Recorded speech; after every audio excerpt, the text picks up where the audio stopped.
Okay, I'm back. I do apologize about that. Damn, my stomach was not happy with me. Anyway, The deepest longing to undo back the to past. this. And when that feeling had begun to subside, what took its place is what I can only describe as the collapse of every moment I have ever experienced my entire life. All of them collapsed down into a single instant. In that instant, I could see myself clearly, calmly, with a collected heart. It was an impossibly rich wellspring of both delight and disgust simultaneously. I was consumed by it. I could do nothing but wallow in it for what felt like an eternity, for what I now know was far less. You see, it was a revelation for me. It was unlike anything I had ever known. It was a space without consequence, without action or outcome. It was divorced entirely from the question of free will that you and I have squabbled over for so long. There could be no one ending, no singular outcome of events, not if all events existed in the same moment, and I felt freed. I felt unburdened by the need to manifest a particular outcome into being. I saw that I could allow myself to exist along all timelines, and that each of them was simply a strand in the web of my being. It was incredible. The spaciousness, the equanimity of the moment, both singular and infinite.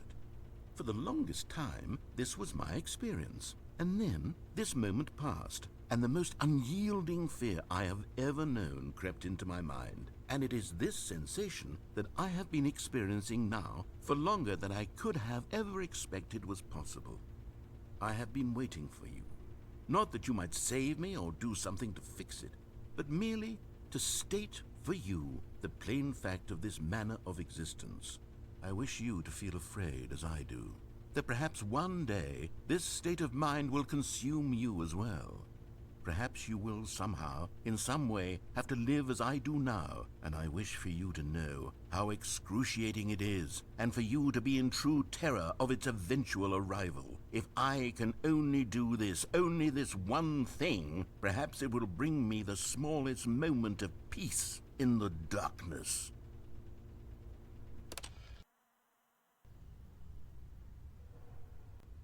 Uh-oh.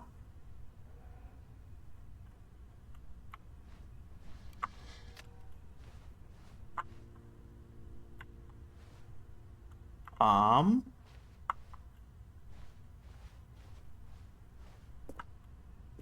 Uh-oh.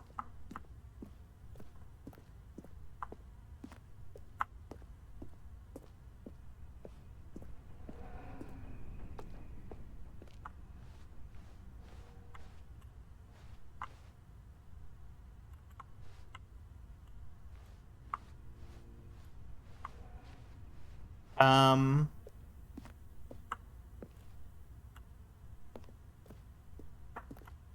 Am I supposed to do something here or just press it again?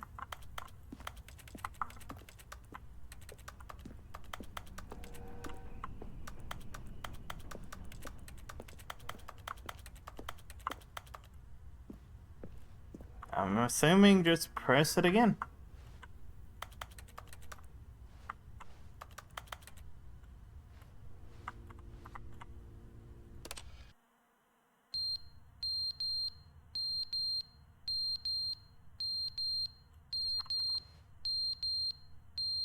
The fuck did I do?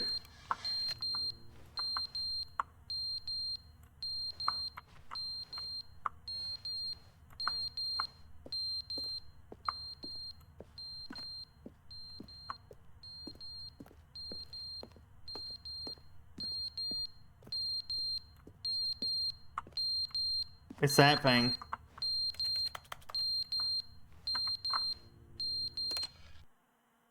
But they didn't understand the Wait, game what? was never meant to be funny. It was meant to have a point. It was meant to speak to the human condition. But where are the jokes? Where are the jokes? They bemoaned, they screamed, they gnashed their teeth and said, entertain us. It wasn't enough. they had to leave a pathetic little thumbs-down review and make all of their pitiful demands. But then, he's talking too much, they said. First, he didn't entertain us, now he won't shut up. It's the inconsistency, it's the lack of accountability, it's the unwillingness to examine with an uncompromising heart the words that they are speaking into the world. As though there were no consequences for a lack of cohesion in one's assessment of others. But of course, absolutely anyone can leave a review. So here's what we get. We get these demands that seek everything and are accountable to nothing. We get a world where someone will say, oh, there should be a skip button. You should be able to freeze Stanley in place while the narrator sits there forever and ever. We want all of this in the new Stanley Parable. We demand it. And then, because it was said, because it was spoken, now it simply has to happen.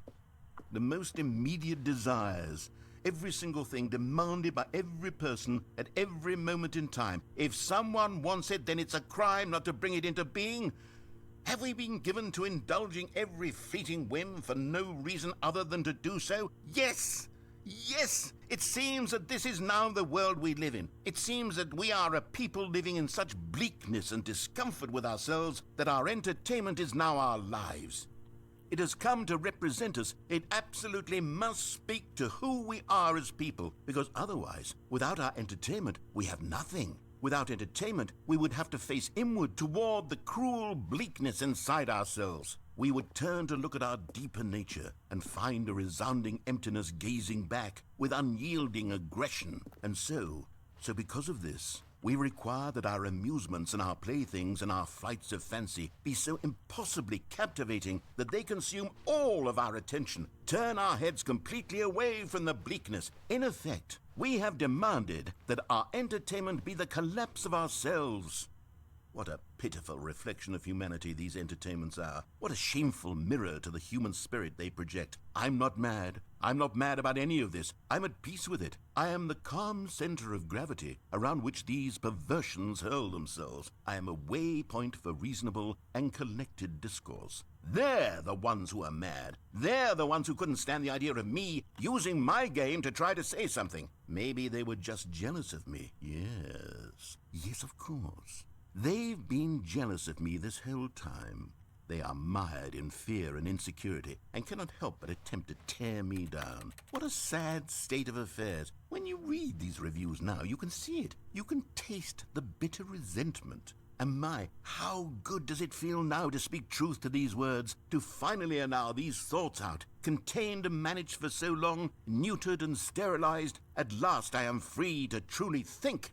To feel. It must be that they were so discontent with themselves they couldn't help but leave a negative review on Steam. Perhaps it says far more about them than it ever said about me. Perhaps the state of their psychological being was in such tatters, and my constitution and willpower are so ironclad in comparison. Perhaps it was this state that they sought some outlet through which to tear me down. This, you can see, is clearly why they felt the need to expect that the game be funny, that it be filled with yucks and whimsical humor, that it amuse them endlessly from start to finish.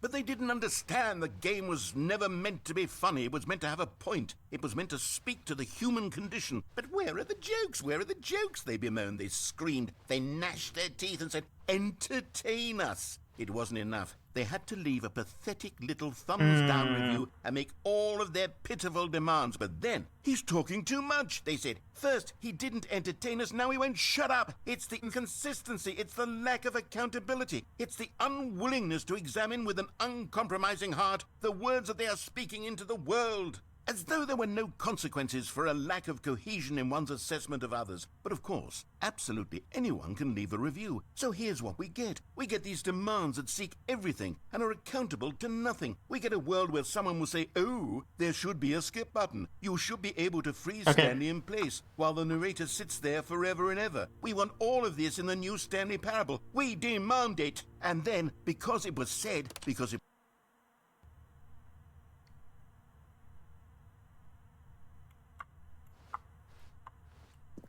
Okay. Everything's quiet.